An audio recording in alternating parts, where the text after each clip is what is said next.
अरे मीच थांबल ना, माईकलाच बांधून टाकलं कडू. थांबा उजगरे बंधू, थांबा उजगरे बंधू थांबा. आता या या पुढे या सगळेजण आता येत या बरं, हा तसं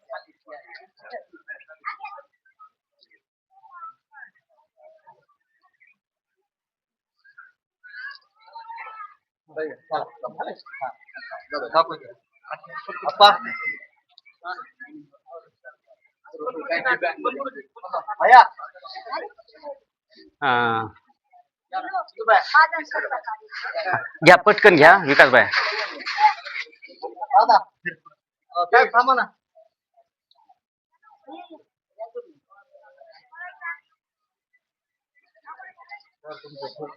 अभिनंदन. यानंतर यानंतर या ठिकाणी उपस्थित असणारे सन्माननीय भागवत भाऊ मुंडे, ग्रामपंचायत सदस्य नागापूर, यांना मी विनंती करतो की त्यांनी या डॉक्टर बाबासाहेब आंबेडकर जयंतीनिमित्त आपले विचार व्यक्त करावे. या भाऊ या इकडे.